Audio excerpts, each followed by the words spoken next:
That brings us to our next topic: partner or parasite. Which relationship paradigm works for you? Relationships can either fuel your growth or drain your energy. But how do you know whether you're in a healthy partnership, a codependent relationship, or a parasitic dynamic?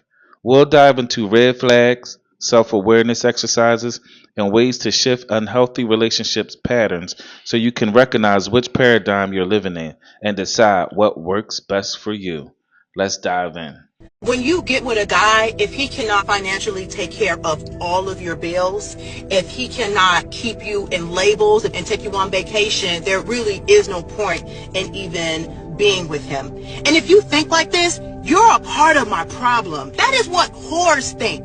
That is how prostitutes think. And you grown women are out here raising little bitty miniature prostitutes, talking about run them pockets, see what you can get, not thinking, how about I create myself to a financial security, create myself to a level that I can date who I want to because money is not an issue. If you're factoring money when you're getting with somebody, you know what you are? You're not a partner. You're a parasite. You're a virus. Yeah, so that was the whole premise of the Yeah. whole topic, parasite or Partner, partner. parasite, yeah. Yeah.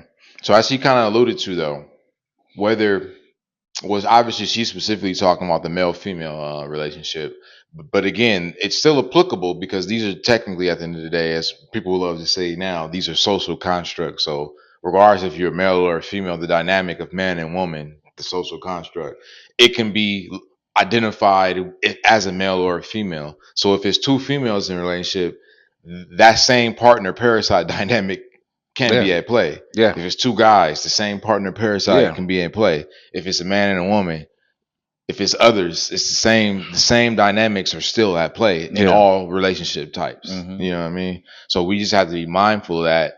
And by being mindful of that, be specifically mindful of our, like you said, our own paradigm.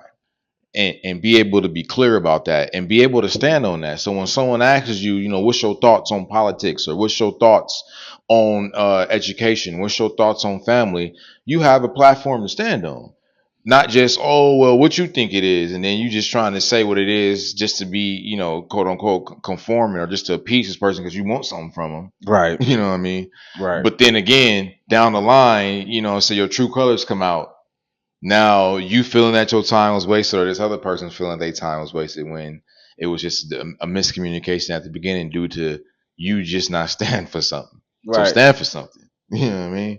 Like when it comes to relationships, be clear on your paradigms. Be clear on how you view these things because you can avoid 99% of your relationship issues by just being true to yourself Yeah. and then expressing that to the person you're having this discussion with. And you also have to be mindful of said energy that you are actually putting out there. What are you standing for?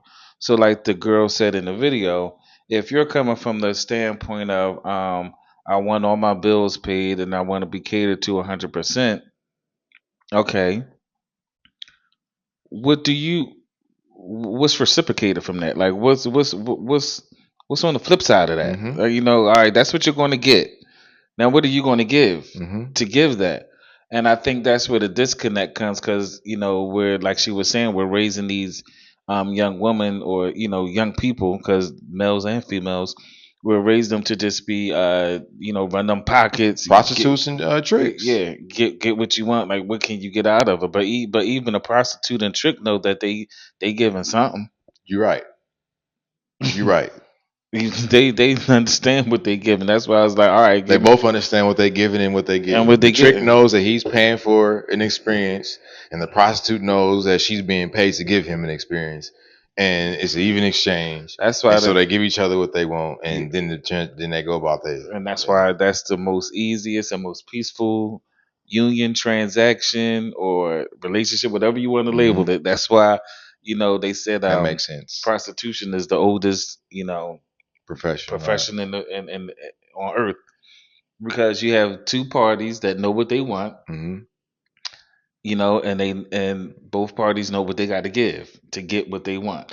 You want to know what I learned from the autobiography of Malcolm X? What's that? Is that true prostitutes, they don't even really have sex. because they understand, because again they understand that the product that they're really giving these men ain't Com- necessarily the sex, it's confidence. Because in the book he talks about how when he was living in New York, how he stayed at the boarding house with the prostitutes, uh-huh. and he was saying that between the morning time was one of the most busiest hours, because that was the time that men was leaving they wives that was berating them and belittling them. They needed to go talk to the prostitute to get their confidence boost for the day, so that they can then go out to the world and be the man that they need to be to conquer the world. Oh wow, I don't remember that part in the book. Oh yeah, when I because again, you every time I listen to that book, I learn something new or hear something different. But that was one of the things I peeped the last time I read it. But then as I thought about that, it made sense because Hmm. again, now because again, as a man, we will call it stroking his ego, but the reality is if he done spent the last 20 hours getting berated, by his wife, you can say he need a pick me up from a woman. So Yeah. he's willing to go spend hundreds, if not thousands of dollars to just go be in the presence of a woman, this prostitute in this case, Hmm. just so that she can quote unquote talk to him and give him a little confidence boost so he can go out into the world and be the man he needs to be to conquer the day. Wow, words are important. So yeah, Words are, now obviously some of these dudes was having sex with these women, of course. but a lot of them, as according to his basic explanation, it was purely just I just need someone to say something nice to me. I Mm, just need a woman to say something positive and nice to me. mm, You know what I'm saying? Or I just mm, need to lay in your lap while you just pat my head and tell me everything's gonna be okay. I'll mm-hmm. give you $500 for that.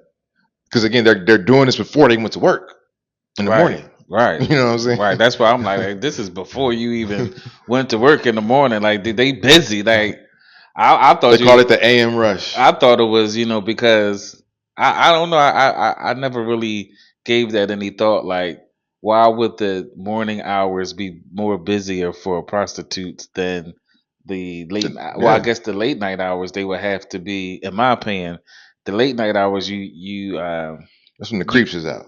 but you got to be home. Yeah, It's right. hard to get away. The men, But right? yeah, The but well, then the working man, and yeah, that's what he was specifically talking about, like the working man. but the morning time, the woman is releasing you to go out the door, Hmm. and then you go, and you like, okay, let me arrange my schedule. So she think I gotta be to work at 8. I don't gotta be to work till Yeah, right, 10. right, right, right. So let me go past and see, Let me go see Miss yeah, Patty. let me go, let me go see Kim. Right.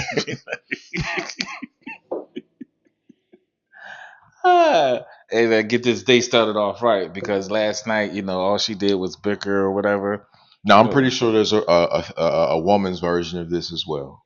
there's always a woman's version. So There's again, always a flip side to every coin. because again, there's For every women, up, there's a down. For every in, there's out. right? Because there's women who, again, like they're the quote unquote partner in the relationship, but they're Mm-hmm. dealing with a man or another woman Mm-hmm. or an other that is the parasite. Mm-hmm. They're doing their best, they're giving their all, they're putting their best foot forward. Mm-hmm. But both the men and the women in those positions, they now have to start realizing, or asking themselves, there has to be a time when you let go and you would just accept that this person, no matter how you feel about them, they are a parasite. Yeah, some people are just parasites, and sometimes they did it. Sometimes they do a good job of camouflaging Hmm. and saying all the right things, but over time, what they say, what don't come out in the wash comes out in the rinse, baby. Like they'll show face. Just give Hanging them there long time, enough, man. hanging there long enough, and until all the people that's going through those situations is I wish you strength and and clarity. And also, too, is realizing that going back to the universal paradigm of should, how a lot of people will think that they've made the wrong decision or they've made a mistake or they've done something bad. What I'm starting to realize is, again, it's just the journey of life. So as we're driving down the street or on the highway, there's plenty of moments specifically where I'll be like, damn, oh, I forgot to put my indicator light on Mm, to get over. But I don't beat myself up and be, oh, I made a mistake and now I just got to pull over and just have this emotional meltdown. You know what I'm mm-hmm, saying? So it's the same thing in life. You know what I mean? Like there's going to be moments where you make mistakes, where you mm-hmm, think that you verified something or vetted something and you didn't. And it ends up being, coming up to bite you in the ass, as they would say. But you got to just realize, like, okay, like that, it happened. Like, all right, so It ain't necessarily that you made the mistake. It's more so about what you gonna do to make it right. Yeah. You feel me? And understanding that whether you have a paradigm that's consists of a partnership or a parasite, you have to understand that nothing is perfect. Mm-hmm. Nothing in this world is perfect. Mm-hmm. And I think we trip ourselves up by anticipating perfection Yes. as it relates to, everything, Mm-hmm.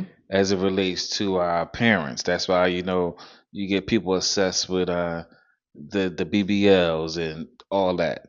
You get obsessed with perfection. That's how you get the male gym rats that's, in the gym 24/7, 7 days a week, 365 days a year, like Trying to get the perfect body. we're upset perfection, but perfection is a word I would challenge that really doesn't exist. Well said. Yeah. Well said. So We got another video for yeah, y'all that's real tap. quick. Let's So move it on let's along. let's go ahead and bring that up. To carry the same thing. But the problem with the men is, men, we give life. A woman gives birth. If I put my seed in messed up soil, what do you expect the harvest to be? So men, we got to do self-inventory to say, hold on, you fine, baby, but you're not refined. For me, you are cute, but you're not acute with the way that I look at information and process information. So then we're not gonna be in alignment. Right. So when you just saying, oh, she fine, she got to walk, but you're not hearing what her talk. Yeah. You just looking at that walk. Yeah. And you get in trouble. And it happened to me. Okay, and I'm talking to me. Yeah, yeah, yeah. Right, because I'm not casting my stone and throwing stones at anyone else. Right. I'm talking about the self inventory that I do for me. See, most people don't want to do self inventory. You can't call your baby mother crazy. She was who she was before you laid down with her, but you didn't have a discernment to see it because you was thinking with taste, touch, see, smell, and hear instead of intuition, discernment, and clairvoyance, which are invisible senses. They call it the third eye, but really it's your first eye. Your spiritual eye is your first eye. If you lead with your first eye, these two eyes can't be deceived. But if you lead with your two physical eyes, your spiritual eye can be deceived because the physical is an illusion. There you have it. Alignment, as he said. So going back to partner parasite, as you, the man or the woman or the other, or however you identify, you got to be conscious of what your paradigm is and realize that you are only going to be in alignment with people's whose paradigm is similar to yours, not from the senses perspective of what you see, what you hear, what you can smell and touch. Like you said, this the senses, the physical. It's about that third eye, that spirituality. So that's where the alignment has to be. That's the one that is going to go carry you through. And when it comes to like the long term, short term senses, you know what I'm saying? But long term, it's going to be the intangibles, specifically again that third eye. So again, what's your values? Mm-hmm. What are your views? You know, what's your vision for the future? That's Mm-hmm. what you got to get in alignment with this person. It doesn't matter if you feel sexually attracted to him or her, and vice versa, or again, you looking at this person and just saying that, oh yeah, they go fit in well in this role that I have in my life. You know what I mean? Like it don't work like that. Like that's not alignment.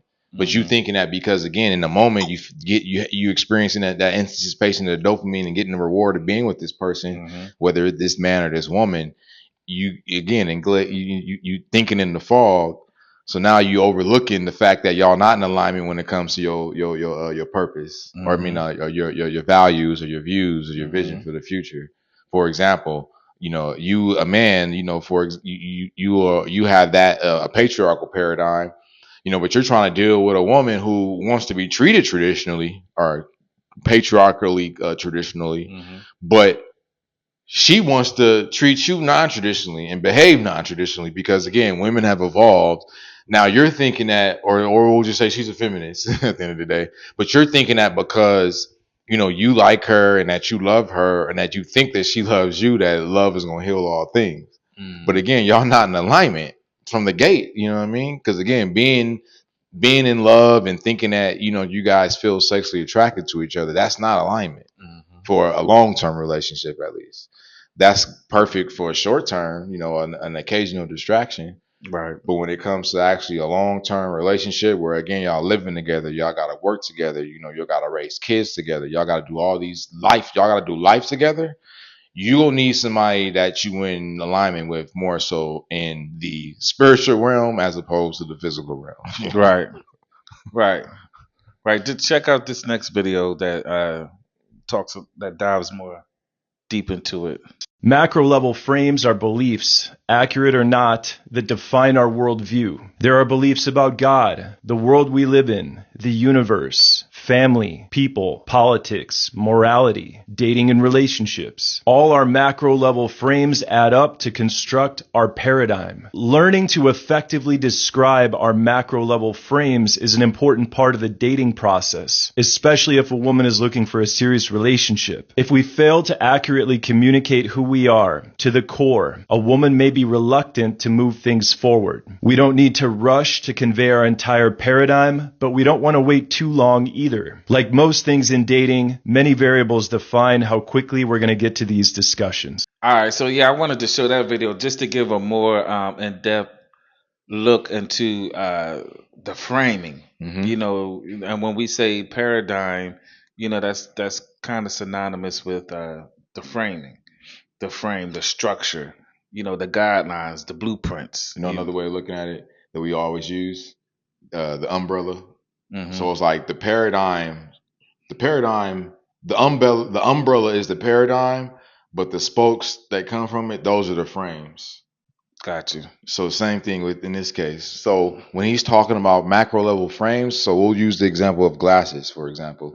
So again, when he was saying macro level frames, so things like politics, family, money, sex, religion, the universe, like all those represent a different frame. So you can have different frames. I have, let's just say, multiple frames of glasses. Now, no matter what frame of glasses I have on, my prescription is the same on every lens so that I can see clearly, regardless if I got the red ones on, the black ones on, the brown ones on.